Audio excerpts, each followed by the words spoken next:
¿Qué tal, chicos? Muy buenas tardes o días, noches a la hora que me estén viendo. Vamos a continuar con clase de transferencia de calor, operaciones de transferencia de calor para los chicos de Ingeniería e Industrias Alimentarias, ¿sale?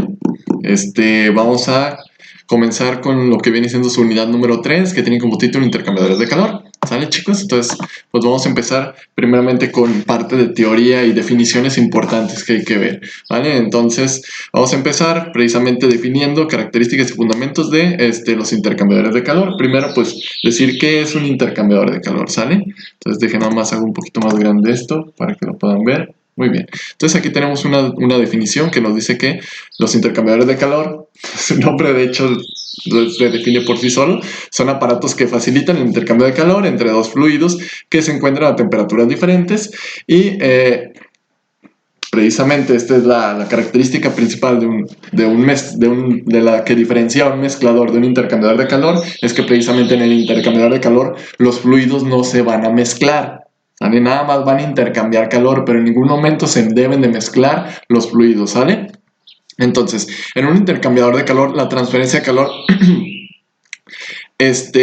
suele comprender convección en cada fluido, ¿sale? Esto es bastante lógico porque los fluidos están fluyendo y acuérdense, para que se pueda llevar a cabo el proceso de transferencia de calor por convección, pues debe de haber un flujo de los fluidos, ¿sale? Entonces, suele comprender convección en cada fluido y conducción a través de las paredes que los separan, claro está. Entonces vamos a tener los dos fenómenos, ¿sale? Al mismo tiempo va a haber tanto conducción como convección, ¿sale? En el análisis de intercambiadores de calor, resulta conveniente trabajar con un coeficiente total de transferencia de calor que llamaremos U, ¿sale? Ahorita vamos a ver la definición de ese mentado U, ¿sale? Entonces, que toma en cuenta las contribuciones de todos los efectos sobre dicha transferencia, ¿sale? Vamos a ver cómo se maneja esa U y a qué viene esa definición, ¿sale? Entonces, aquí tenemos un par de ejemplos de intercambiadores de calor, ¿sale? Aquí tenemos intercambiador de calor de tubo doble o tubos concéntricos y los podemos representar por estas figuras, ¿sale? Entonces, en este tipo de intercambiadores de calor podemos tener dos tipos de configuraciones, chicos. Lo que se le llama el flujo en paralelo y lo que es flujo contracorriente o contraflujo, ¿sale? ¿Cuál es la diferencia entre uno y otro? ¿O cómo puedo saber cuando uno es cocorriente y el otro es contracorriente? Cuando digo cocorriente quiere decir que es en paralelo, que van hacia el mismo lado. Un intercambiador de calor que tiene un flujo paralelo quiere decir de que los dos fluidos están fluyendo hacia la misma dirección, ¿sale? Mientras que en un intercambiador de calor contracorriente quiere decir de que están fluyendo en direcciones opuestas los fluidos. ¿Cómo es esto?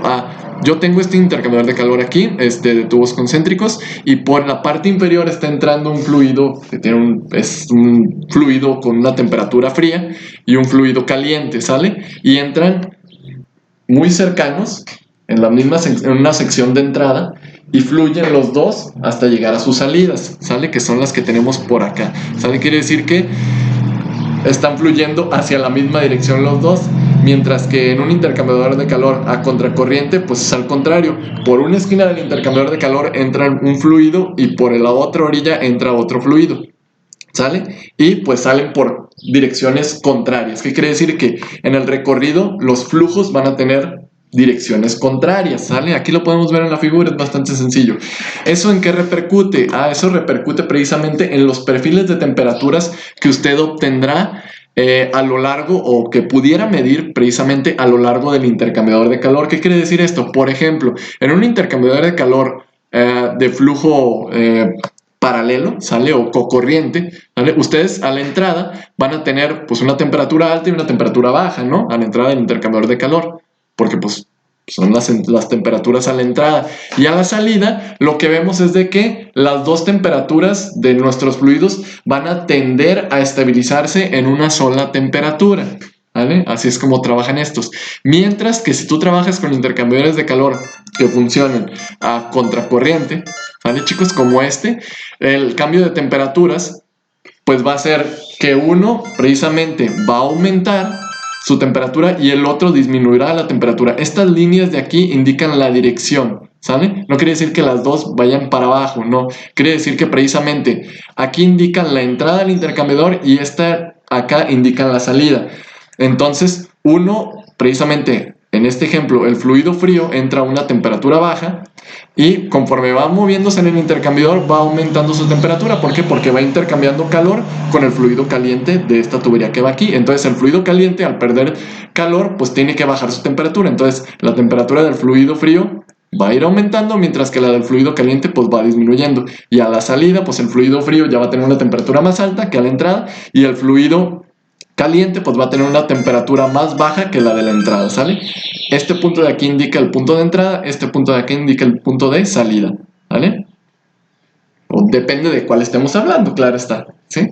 Porque aquí sería de entrada, pero del agua caliente. Y aquí sería de salida del agua caliente, pero en este punto sería de entrada del agua fría y en este punto sería de salida del agua fría. Ojo con eso. Nada más vean la analogía con las entradas y salidas de las gráficas con respecto a los intercambiadores. Creo que no debe haber tanto problema, ¿sale? Así es como funcionan estos dos tipos de intercambiadores. Así es como se verían los perfiles de temperatura de cada uno de ellos, ¿sale? Pero tenemos otros tipos de intercambiadores de calor, chicos. Estos nada más pues, son unos, ¿no? El intercambiador de calor de tubos concéntricos, ¿sale? De doble tubo o tubos concéntricos. Tenemos otro que precisamente se le llama intercambiador de calor compacto, que podemos tener dos versiones diferentes, que son estas que tenemos por aquí, ¿sale? Que precisamente, vamos a definir cada una de ellas, ¿sale? ¿Para qué se utilizan estos tipos de intercambiadores de calor, chicos? Pues precisamente se utilizan, o son intercambiadores de calor que tratan de aprovechar la mayor área superficial de contacto. ¿Pero para qué? Porque entre mayor sea el área superficial de contacto, chicos, pues va a haber más transferencia de calor. El área superficial es muy importante en los intercambiadores de calor, que se les quede eso muy grabado, ¿sale? Entonces, cuando se analizan este tipo de intercambiadores de calor, ahorita voy a mover esta figura, espérenme un poquito, se suelen calcular un parámetro que se llama beta, ¿sale? Beta les va a decir si su intercambiador de calor se puede definir como un intercambiador de calor compacto o no. Si su valor de beta es mayor a los 700 metros cúbicos, a los 700 metros cuadrados sobre los metros cúbicos, se considera que su intercambiador de calor es un intercambiador de calor compacto. ¿Cómo calculan esto? Calculan el área superficial y lo dividen entre el entre el volumen total del intercambiador. Así es como calculan este valor de beta. Y ¿para qué se utilizan este tipo de intercambiadores? Se utilizan por lo general cuando quieres hacer intercambio de calor entre un líquido y un gas, o un gas y un gas, ¿sale? ¿Por qué se utilizan este tipo de intercambiadores cuando se utilizan, si se fijan, pues cuando se utilizan gases, ¿no? Cuando tenemos gases. Se utilizan precisamente cuando tenemos gases porque los gases tienen muy malas conductividades, ¿sale, chicos? Van a obtener transferencias muy bajas de calor. Los gases es difícil que transfieran calor, mientras que los líquidos no, ¿vale? Entonces, por eso, como sus propiedades térmicas, en este caso hablando de sus conductividades, son conductividades muy bajas, ¿sale? Conductividades muy bajas, que nos van a llevar precisamente a coeficientes convectivos también bajos, pues para aumentar la transferencia de calor necesitamos entonces áreas grandes, ¿sale? Áreas de transferencia de calor grandes para poder precisamente pues quitarnos de encima esa mala transferencia de calor que tienen los gases, ¿sí? Y aquí hay un par de ejemplos, ¿vale? Aquí tenemos un par de intercambiadores de calor. Este intercambiador de calor que tenemos aquí es de placas, precisamente. Tenemos placas, ¿sale? Y la característica principal que podemos ver con respecto a es de que en este tipo de intercambiadores, los fluidos que están fluyendo hacia esta dirección, ¿sale? No se mezclan entre ellos, ¿sale? Por aquí, por estos tubos, está entrando por la parte posterior. Se supone que en teoría por la parte posterior entra un fluido, atraviesa los tubos y sale por esta parte de acá, ¿sale? Atraviesa por la parte de atrás y sale por estos tubitos, ¿sale? Por estos tubitos está fluyendo un fluido, ¿sale? Y por la parte posterior o al lado están fluyendo otro fluido, pero ese fluido va a pasar a través de estas placas y no se mezclan entre ellos, ¿sale? Hay una configuración diferente de este tipo de intercambiador de calor, que es este otro que tenemos aquí, que precisamente es lo mismo que acá, pero hagan de cuenta que le quitan las placas, ¿sale? Y la característica principal que van a obtener, que si quitan las placas de aquí, es de que el fluido que pase por aquí va a estar mezclado todo entre ellos, ¿sale? Va a estar todo mezclado, ¿sale? Entonces estas son las dos configuraciones que podemos tener en este tipo de intercambiadores de calor. Podemos tener placas y estas placas van a hacer que el fluido no se mezcle, o podemos tener este tipo de intercambiadores de calor donde precisamente pues no vamos a tener esas placas y este fluido por aquí va a pasar entre los tubos y va a estar pues todo mezclado, ¿no?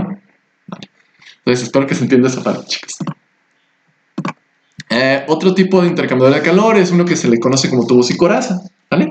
Que esta sería la figura que pues representa este tipo de intercambiador de calor, ¿vale? Entonces, en esta configuración de intercambiador de calor de tubos y coraza, vamos a verlo rápidamente cómo es que funciona. Tenemos precisamente una coraza, precisamente todo esto grandote es la coraza, chicos. Y internamente el intercambiador tiene tubos, ¿vale? Ahora, dentro de precisamente dentro de la coraza, chicos, puede haber algo que se llaman mamparas o deflectores, que son estas cositas que tenemos por aquí. ¿Para qué sirven las mamparas y deflectores?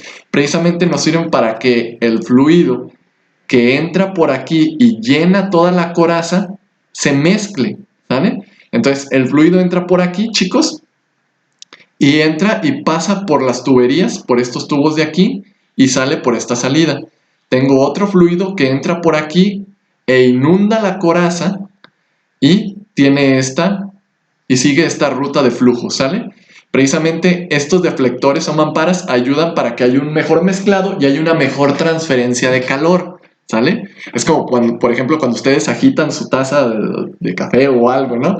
Precisamente, o cuando están calentando algo en una cacerola y pues lo agitan, ¿verdad? Ese agitado precisamente es para que el calor no se concentre en la parte inferior y precisamente y quede todo homogéneo. Pues hagan de cuenta que es lo mismo, para eso sirven estas mamparas, para que no queden secciones del intercambiador de calor donde tengamos temperaturas muy altas, sino para que se revuelva todo y se homogenice la temperatura, ¿sale? Para ayudar a la transferencia de calor, ¿sí? Entonces espero que haya entendido cómo queda esto, ¿sí? Entonces, por una sección entra un fluido que va a inundar pues una parte del intercambiador, pero esta va a pasar por los tubos, ¿sale? Esta va a pasar por los tubos, ¿sí? Y otra parte va a inundar lo que viene siendo la coraza del intercambiador de calor, ¿sí? Y tendría este flujo, ¿sale? Y este otro pues entraría por aquí y pasaría por esta parte de aquí, por los tubitos y luego sale por acá, y por aquí, y pasa por aquí, y pasa por acá. Cabe resaltar que precisamente estas mamparas pues no tapan esos tubos, ¿verdad? Estas mamparas pues no tapan esos tubos, ¿sí?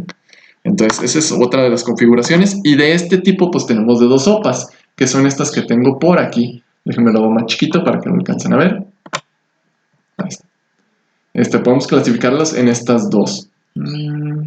Espero que se alcancen a ver. Ahí creo que sí alcanzan a ver ahí, ¿sí?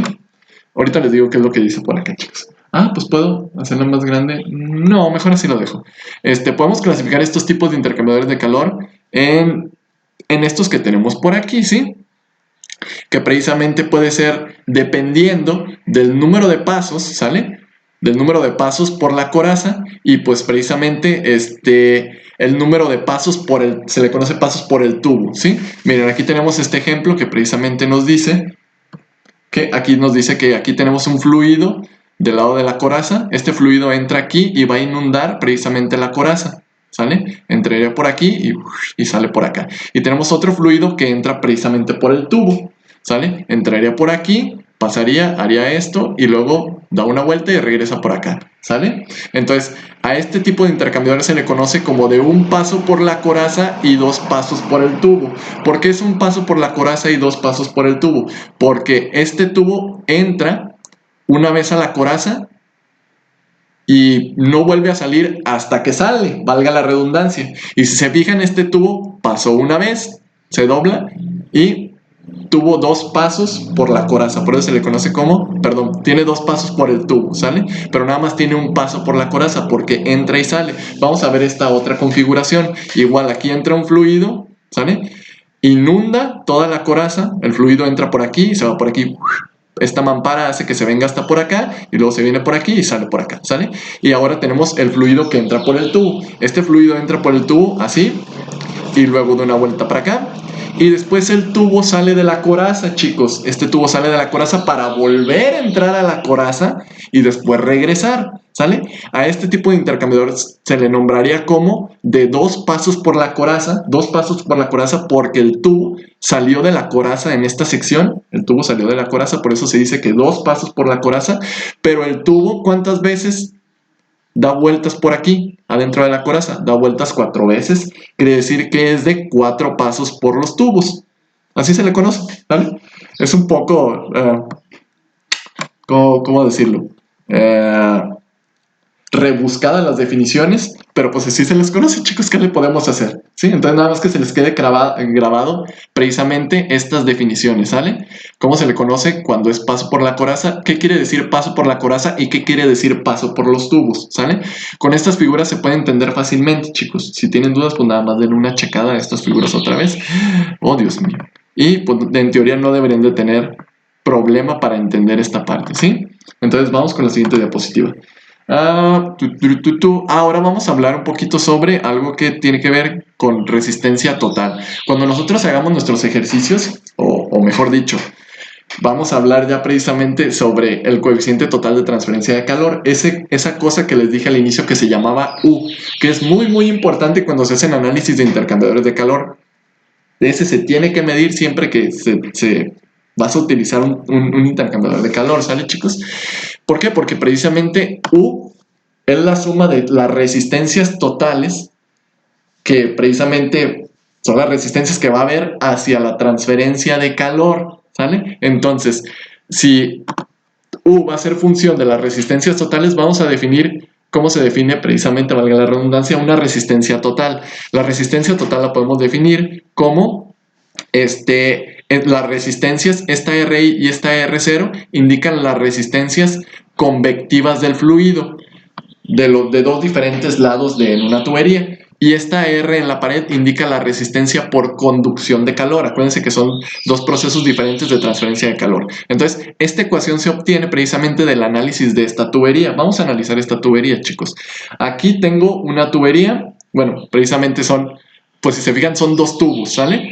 Un tubo dentro de otro tubo, ¿sale? Por el tubo, de afuerita, va fluyendo un fluido frío. Nada más por ponerle nombre, ¿sale? Pero puede ser al inverso, ¿sale? Por aquí va fluyendo un fluido frío y por la parte interna de este tubo va fluyendo un fluido caliente. Entonces, si tienes un fluido frío y un fluido caliente, va a haber una transferencia de calor, ¿sí? Entonces, como el fluido caliente va por la tubería interna, la transferencia de calor va a ser hacia afuera, ¿sale? ¿Por qué? Porque la temperatura de es más alta que la de afuera. Por eso la transferencia de calor va a ocurrir así. Esto es como un zoom aquí en la superficie de este tubo, ¿sale? Entonces nos venimos aquí. Entonces, va a haber podemos analizar los procesos de transferencia de calor, chicos, a través de análogamente como un sistema de resistencias, ¿sale? Así se puede analizar. Entonces, la resistencia total será la suma de las resistencias del proceso. Entonces, ¿cuál es la resistencia interna para la transferencia de calor en el tubo interno? Pues primeramente va a ser una resistencia convectiva, ¿sale? ¿Y cómo se calcularía esta resistencia convectiva? Se calcularía como el inverso del coeficiente convectivo de transferencia de calor, pero va a ser de este fluido que va aquí adentro, multiplicada por esta área interna de transferencia de calor, la área interna, ¿sale? Y luego le tendríamos que sumar más. ¿Cuál es la resistencia que sigue? Pues es la resistencia por conductividad térmica, ¿sale? Porque el calor tiene que pasar del convección del fluido, llega aquí a la superficie y luego tiene que pasar aquí por conducción. Y acuérdense que la conducción está relacionada con la conductividad térmica del material que tenga yo aquí. Entonces, precisamente esa resistencia de conductividad térmica está definida por esta expresión, ¿sale? Que es una relación de los diámetros tanto interno como externo, logarítmica dividida entre 2pi por la conductividad térmica por la longitud, ¿sale? Así es como lo calcularían, ¿vale? Esta es la resistencia en la pared. Y después el calor pues llega hasta aquí a la superficie y pues aquí vamos a tener otra resistencia que va a ser otra resistencia convectiva, pero esta va a estar relacionada con el fluido que vaya por la parte externa del tubo, o sea, de aquí. Por eso esta H va a ser diferente que esta H de acá. Ojo con eso, no son las mismas H's. Y esta área va a ser el área superficial, pero de la parte externa del tubo, ¿sale? Esta es una área diferente, es la área, pero por afuera. La AI sería la área, pero por la parte interna, ¿sale? ¿Por qué hay variación de áreas? Ah, porque precisamente va a variar dependiendo del espesor del tubo. No es la misma el área interna que el área externa. Ojo con eso, chicos, ¿sí? Pudiéramos aproximarla, pero eso lo vamos a ver un poquito más adelante, ¿sí? Ahí está. Bueno, entonces espero que se haya entendido cómo se obtiene. ¡Oh, Dios mío! Cómo se obtiene esta ecuación de aquí, porque la vamos a utilizar, ¿sale, chicos? Entonces se obtiene de hacer un análisis de resistencias en una tubería, ¿vale? Entonces, vamos a definir la transferencia de calor, ¿sale? Entonces, la transferencia de calor, chicos, esta la pueden obtener ustedes a partir de un análisis de resistencias, ¿vale? Porque acuérdense que la transferencia de calor, pues, se puede hacer un análisis análogo a las resistencias eléctricas, ¿sale? Entonces, se calcularía de la siguiente manera. Se calcularía como que la transferencia de calor es igual al cambio de temperaturas dividida entre la resistencia, ¿sale? Esta resistencia será la resistencia total, ¿sale? Pero hay otra definición, que precisamente es esta que tenemos por aquí, que la transferencia de calor puede ser igual al coeficiente global de transferencia de calor, que es lo mismo que el coeficiente total de transferencia de calor, chicos, no se me asusten, multiplicada por el área superficial, ¿sale? Por el delta de temperaturas o por el cambio de temperaturas.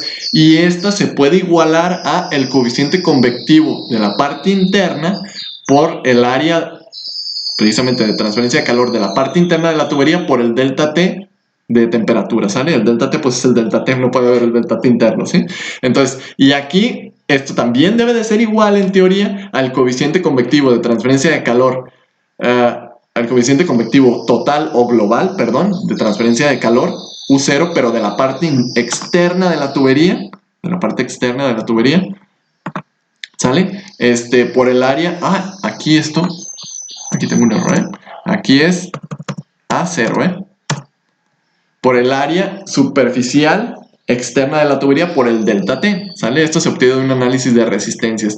Entonces, vamos a definir, pues, esto de aquí, ¿sale, chicos? Entonces, si esto es cierto, en tal caso, si se fijan, pues estas deltas T, pues son las mismas deltas T, ¿sale? Entonces, se pudieran llegar a cancelar. Entonces, quiere decir que el inverso de estos debe de ser igual, ¿sale? Entonces, el inverso del coeficiente global de transferencia de calor por el área superficial debe ser igual a 1 sobre el coeficiente convectivo total de transferencia, el coeficiente total o global de transferencia de calor por el área interna debe ser igual a 1 sobre el coeficiente total o global de transferencia de calor multiplicado por el área externa, ¿sale? Entonces, de estas expresiones de aquí se obtienen estas expresiones de acá, ¿sale?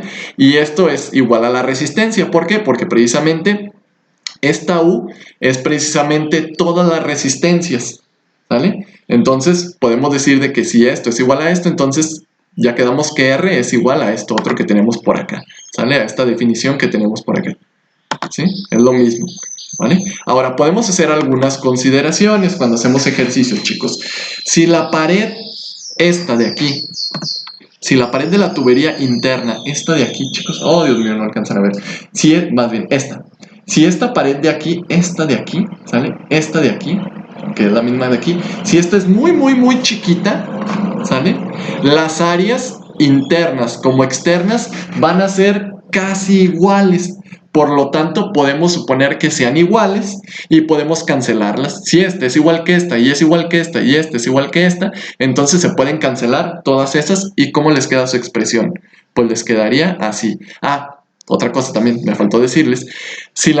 Porque van a decir, profe, ¿qué le pasó a la resistencia en la pared? Si la conductividad térmica de su material es muy alta, ¿sale?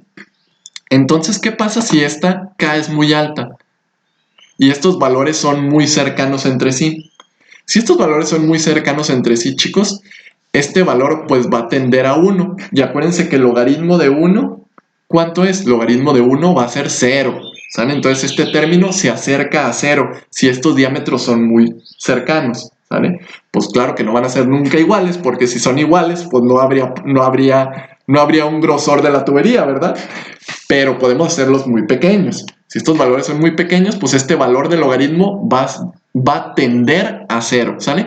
Además, si la K es muy grande, ¿qué pasa si ustedes dividen un número entre un número muy grande? Pues te va a dar un número muy pequeño. Entonces, si esta relación de diámetros es pequeña y esta K es muy grande, que quiere decir que la conductividad térmica de esta tubería interna sea muy alta, entonces, oh Dios mío, entonces este valor de aquí, bueno, más bien, entonces este valor de aquí va a tender a 0. No quiere decir que sea 0, chicos. Va a tender a 0. Entonces podemos hacer la aproximación de que va a ser igual a 0, ¿sale? Pero ojo, eso solamente lo podemos hacer si cuando tú estás resolviendo un ejercicio, si en el mismo ejercicio te dice que el grosor es poco y que la conductividad térmica es alta. Si no, te tiene que dar los grosores de la tubería y tienes que hacer el cálculo para saber de cuánto es la resistencia, ¿sale? Ojo con eso, no se puede hacer siempre, ¿sale? Tienen que decirles estas cosas para que puedan ustedes hacer esa aproximación, si no, no, ¿sale? Entonces tendríamos esta expresión que es por lo general lo que se hace, ¿sale? Por lo general siempre se toma esta expresión, ¿sí? Digo, por lo general, no quiere decir que por lo general, quiere decir que sea siempre, ¿vale? Estén muy atentos con eso, chicos. Otra consideración que podemos analizar aquí, ¿vale? Si se fijan, aquí podemos sacar los inversos y pues sería lo mismo, ¿no? El inverso del inverso. Entonces, algo que quiero que noten. El valor de U dependerá en gran medida del valor de H más pequeño. Ahorita van a ver por qué. ¿Sale? Ejemplo, si H de I es mucho menor que H0, chicos, podemos decir que el coeficiente global de transferencia de calor va a ser igual a HI. ¿Por qué es esto, chicos? Porque aquí el número más pequeño, ¿sale? Como es una relación o una diferencia, ¿sale? El número más pequeño te va a dar el valor más grande, valga la redundancia, ¿vale? Y lo podemos ver, divide un número entre un número muy grande, pues te va a dar un número muy pequeño, ¿verdad? Pero después le vas a sacar el inverso de ese inverso, ¿vale? Ojo con eso, ¿sí? Entonces nada más quiero que hagan el intento. Bueno, de hecho lo vamos a ver en un ejercicio, pero quiero que hagan el intento y hagan un despeje de esto para que vean cómo les queda la ecuación, ¿sí? Y entonces van a ver precisamente que el número más pequeño de H precisamente es el que va a gobernar el valor del coeficiente global de transferencia de calor, ¿sí? Entonces, no se preocupen, lo vamos a ver en un ejemplo, ¿sí? Pero ustedes ya lo pueden ver casi que desde aquí, ¿sí, chicos? De hecho, casi que se ve desde aquí, ¿sí? El número menor, precisamente, pues te va a dar el número más grande ahí. Entonces, esto ocurre generalmente, ¿sale? Cuando tenemos sistemas gas líquido, es cuando vamos a tener una mayor discrepancia entre los valores de H, ¿vale? Porque vamos a tener un H muy muy grande y el otro va a ser un H muy muy chiquito. Cuando los dos sean líquidos, por lo general pues van a ser muy iguales, entonces no vamos a poder hacer esa aproximación. El detalle es que esa aproximación la vamos a tener que hacer hasta pues, hasta que ustedes calculen estos valores de H, ese es el detalle, ¿sí? Vamos a ver cómo vamos. Vamos bien, chicos. Entonces, hay intercambiadores de calor que tienen aletas, ¿sale? O aletas, o pueden ser las mamparas, o cualquier cosa que aumenta el área superficial de transferencia de calor, ¿sale? Entonces, cuando tengamos este tipo de sistemas, para calcular el área superficial total, ¿sale? Tenemos que sumar el área de tu intercambiador de calor sin las aletas y más el área de las aletas, ¿sale? Porque la suma de estas dos áreas es el área total por donde se va a transferir el calor. Creo que tiene bastante sentido y bastante lógica, ¿no? Entonces, así lo podemos calcular, pero ojo, si el sistema que ustedes están manejando es un sistema que sea como no ideal, ¿sale? ¿Qué quiere decir? Que sea un sistema no isotérmico. Ustedes tienen que multiplicar esta área de las aletas por una eficiencia de las aletas, que es esta nu que yo tengo aquí, ¿sale? Esa nu es la eficiencia de la aleta y precisamente es igual a 1 cuando trabajamos con sistemas isotérmicos. Cuando el sistema no sea isotérmico, chicos, vamos a tener que buscar el valor de esta eficiencia, ¿sale? Es nada más como un dato importante que tienen que saber, ¿sí? Entonces, vamos a ver otra cosa importante en este tipo de análisis, que es algo que se llama factor de incrustación, chicos. Primero vamos a definir, pues, qué es una incrustación en un sistema de intercambiador de calor, ¿sale? Entonces, vamos a empezar diciendo que el rendimiento de los intercambiadores de calor suele deteriorarse con el paso del tiempo, como resulta de la acumulación de depósitos sobre las superficies de transferencia de calor. Esto lo podemos ver en sus casas, chicos, el boiler de su casa. Si se fijan en el boiler de su casa, tienen que estarlo cada cierto tiempo purgando. ¿Por qué? Porque se van generando depósitos en la superficie interna, precisamente esos depósitos, ahorita los vamos a ver aquí, ¿vale? Se van generando depósitos, esos depósitos son incrustaciones que se generan y precisamente pues dañan precisamente su boiler es un intercambiador de calor, ¿sale? Pero bueno, es un calentador, ¿sale? Pero pues pero lo podemos ver como un sistema de intercambiador de calor, aunque no tengamos dos fluidos, ¿sale? Pero por hacer la analogía, nada más para precisamente señalarlo del factor de incrustación, ¿vale? Entonces tienen que estarlo dándole su mantenimiento. ¿Por qué? Porque precisamente esa incrustación que se va generando en el boiler va dificultando, no sé si existe esa palabra, dificulta el fenómeno de transferencia de calor. Entonces su boiler ya no va a calentar igual que antes, ¿sale? ¿Por qué? Por culpa de las incrustaciones internas que tiene, ¿sale? Entonces eso es una incrustación, ¿sí?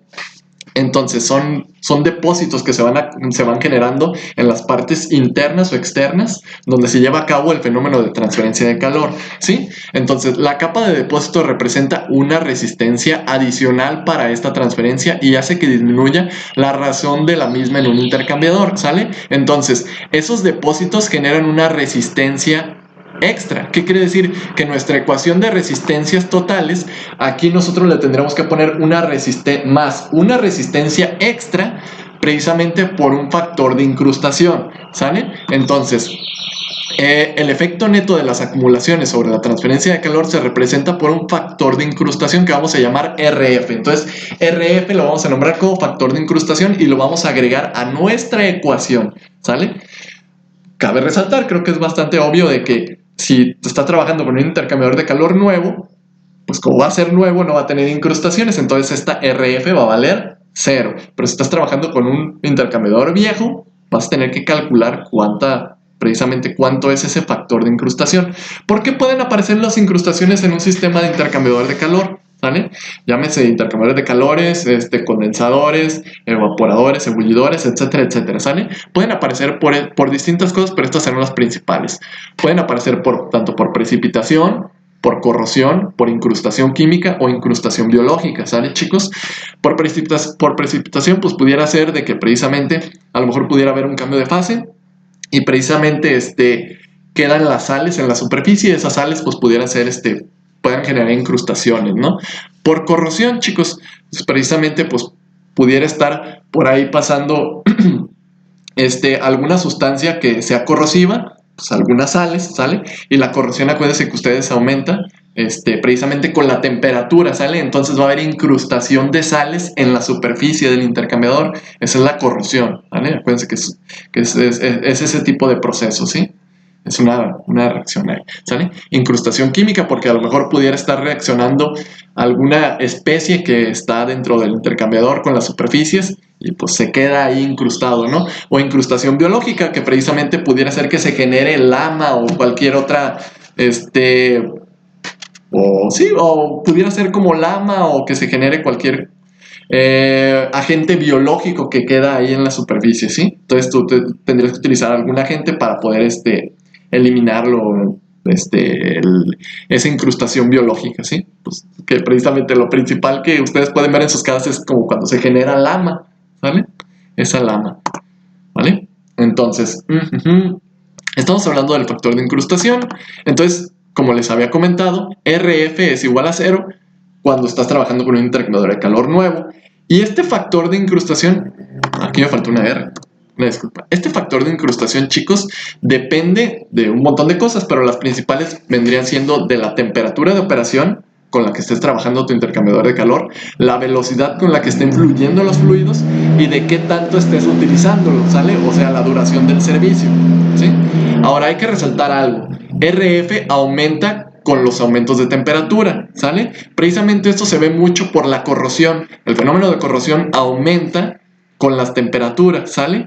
Y podemos decir que RF lo podemos disminuir si aumentamos la velocidad del fluido. Si aumentamos la velocidad del fluido, pues no le estamos dando tanto tiempo para que precisamente ocurra ese fenómeno de corrosión, ¿vale? O cualquier fenómeno de los que les acabo de decir acá. Entonces, si el fluido va fluyendo rápido, ¿vale? Pues no va a dejar que haya tantas incrustaciones, ¿sí?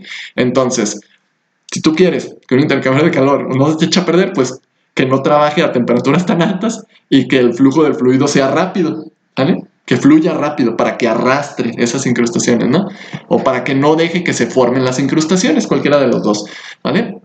Entonces, si vas a trabajar con un intercambiador que tiene incrustaciones, tienes que meter el término de incrustaciones dentro del análisis de las resistencias totales, ¿sí? Entonces lo podemos meter de esta manera. Aquí tendríamos las incrustaciones en la parte externa, perdón, en la parte interna, y estas serían las incrustaciones en la parte externa.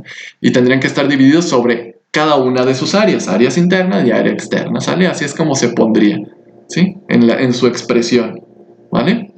Entonces, si solamente hay incrustaciones en la parte externa, pues nada más van a dejar este término. Si nada más hay en la parte interna, pues nada más van a dejar este término. Creo que queda bastante claro, ¿no?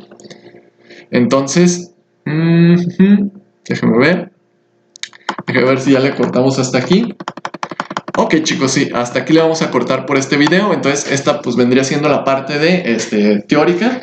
Entonces en el siguiente video vamos a empezar con ejercicios, ¿vale? Vamos a empezar con algunos ejercicios donde vamos a precisamente calcular el coeficiente global de transferencia de calor, la famosa U, ¿sale? Para diferentes sistemas, ¿sí? Entonces, por el momento, pues es todo. Espero que se encuentren muy bien, chicos. Cuídense mucho y nos vemos en el próximo videito. Hasta luego.